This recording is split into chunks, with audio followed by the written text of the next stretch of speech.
J'interpelle la conscience nationale ce matin sur l'exploitation abusive du bois au Cameroun.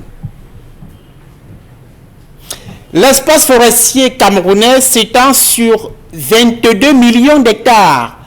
Cela représente 46% de la superficie globale de notre pays.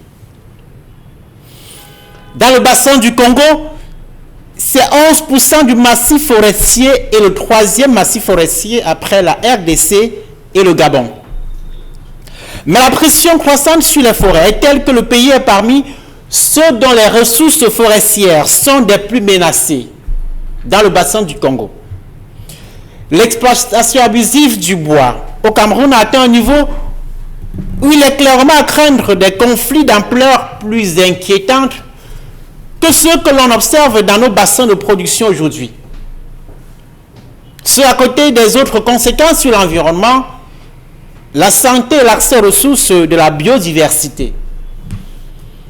Diverses causes expliquent cette pression exponentielle sur nos ressources forestières.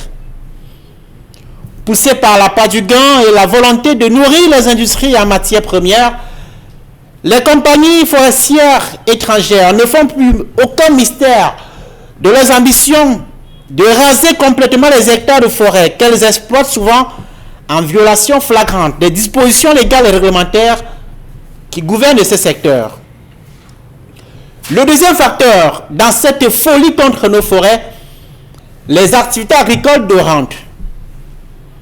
Dans le but de créer des parcelles d'exploitation agro-industrielle, des entreprises et particuliers ont cru bon de devoir renverser ces vastes étendues de nos arbres ça et là à travers le pays.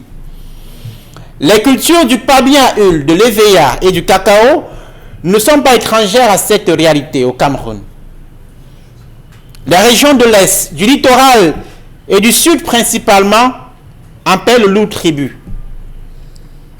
S'il faut ajouter à cela la forte pression démographique, la pratique de l'agriculture sur brûlis, l'on peut aisément comprendre qu'entre 2015 et 2020, c'est-à-dire en 5 ans, le Cameroun a perdu 58 000 hectares de parcelles de forêt, selon la FAO, l'Organisation des Nations Unies pour l'alimentation et l'agriculture.